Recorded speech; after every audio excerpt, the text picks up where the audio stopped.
Every year in my preschool classroom, I have parents ask me, what is my child learning if the majority of the day is play? And I bet many of you are wondering the same thing. Play is more than just aimlessly wandering around, dumping out toys. Play is about children having the opportunity, through a well-prepared environment, to explore, examine, question, predict, test, imagine, investigate, manipulate. I'm going to help you understand how play can be a learning tool.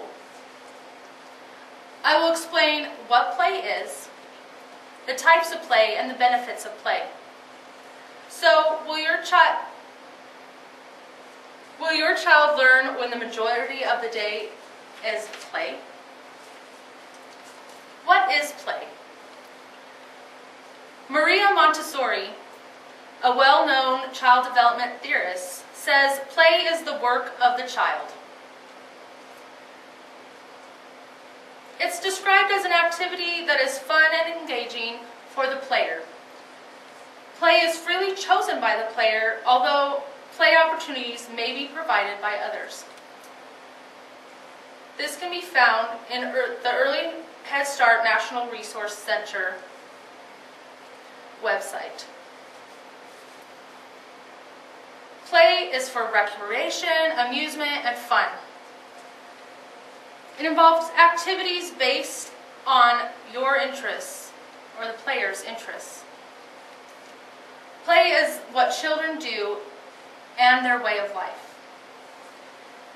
They engage and interact in the world around them.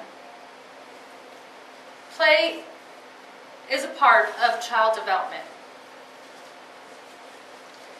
It focuses on all the developmental domains: social, emotional, physical, intellectual, and even language development. Let's look at the types of play. There's active or physical play. This works on your gross motor skills: running, jumping, climbing, pushing, anything that involves the muscles, the large muscle groups. Balancing. My child development textbook, the Child Development Early Stages through age 12, describes some types of play as well, like manipulative and constructive play. That's the fine motor skills part. Puzzles, block building, woodworking, beads, stringing the beads, pegboards. All this works the fine muscles in your hands. It also helps hand-eye coordination. Imaginative and imitative play is another type. This could be dramatic play, like role-playing or dress-up, kitchen, house play. Then there's logic play, which is the mental play, your intellectual part. This can involve more older children. You use logic play in sports, table games, object puzzles, word problems. Now let's get to some benefits of play. Play benefits all of the developmental domains, as I stated before. The physical, the large muscles, it improves coordination.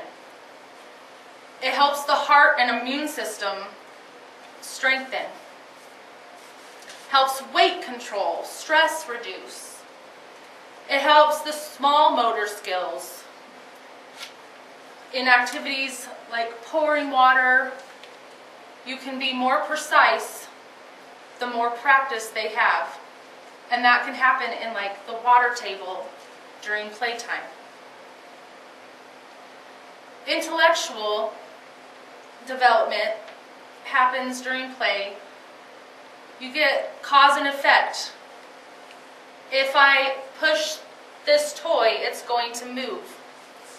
If I knock the table, the blocks are going to fall down. It helps the memory, repetition of things. They're playing the same things all the time. They're seeing things in their classroom every day. That's going to help their memory. Logical concepts are included in the intellectual development. Classifying objects. This can include setting up the pretend play area with objects. This could include sorting by size or color, like in nesting cups where they're sorting the colors and sizes of the cups. Number concepts from when adding blocks. By adding the blocks, it makes a tower taller or a train longer. They learn to problem solve. Like, does this block fit here? Or the piece of puzzle fit here? How can I pour the sand into this opening without spilling it everywhere? That includes like pouring objects from one container to the other. They have to problem solve on how they will do that. Maybe they got stuck, or a toy stuck. They have to problem solve. How am I going to get out of this situation? How am I going to get this toy unstuck?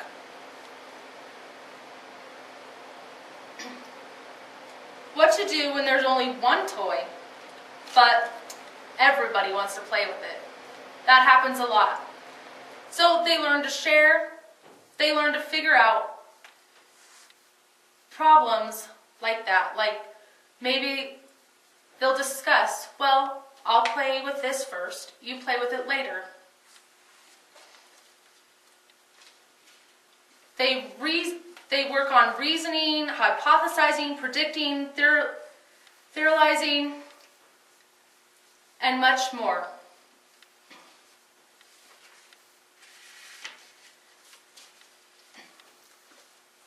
They learn lots and lots of language just through play. Children are hearing language from other kids. They're learning new words when they play with a new object. They tell stories to their peers.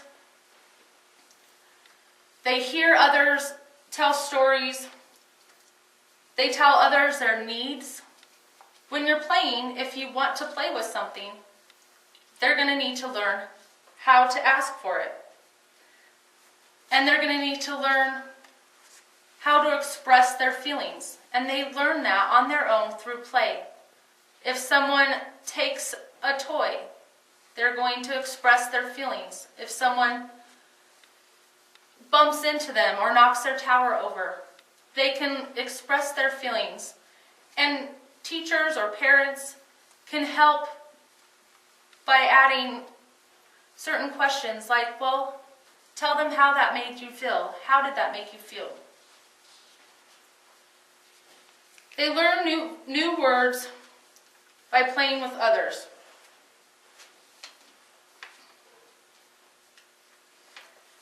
They also learn new words, again, if teachers and adults ask open-ended questions. Not just yes and no, open-ended. Like, where are you going in your car? Or where are you going all dressed up in your pretty dress? Or even, what's going to happen next when they're playing a game of house or reading a story in story time.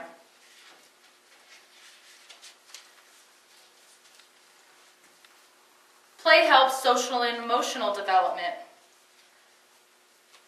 It can help children learn the concept of rules, the rights of property, sharing, and settling disputes. It helps build relationships with peers and adults. Children need to learn to trust, and play is the perfect way to trust an adult. So it is very important for adults to engage in play with their children as well. Teamwork skills and being a leader are also developed during play. They learn that something's going to work out if they work together instead of everyone doing their own thing. They can belong to a group and become part of that team. They learn self-control. They learn acceptable and unacceptable behavior, and they learn to regulate that behavior. When they're learning this during play, it could be they are out of control in a play situation, and another child voices their opinion and says that they don't like the way that they're playing together. So that child then learns, well, if I want to play with my friend, I need to calm down. They learn appropriate ways to express their emotion instead of hitting and kicking all the time. And yes, it might take a while, but they learn to use their words, especially with the help of the adults, encouraging them to use their words instead of acting on it physically. They learn self-confidence. This is also very helpful for adult support as well. Self-confidence can be raised when an adult says, "Good job." They're praising, they're recognizing when a child is doing something significant. Maybe he's building a really tall tower. That's a great tall tower. Then they want to build it taller and taller, and that is producing their self-confidence. And they continue to build the tower, and they try to build it without it falling, and it goes higher and higher as they keep on trying. Sometimes without the extra support, they might not care to keep on trying.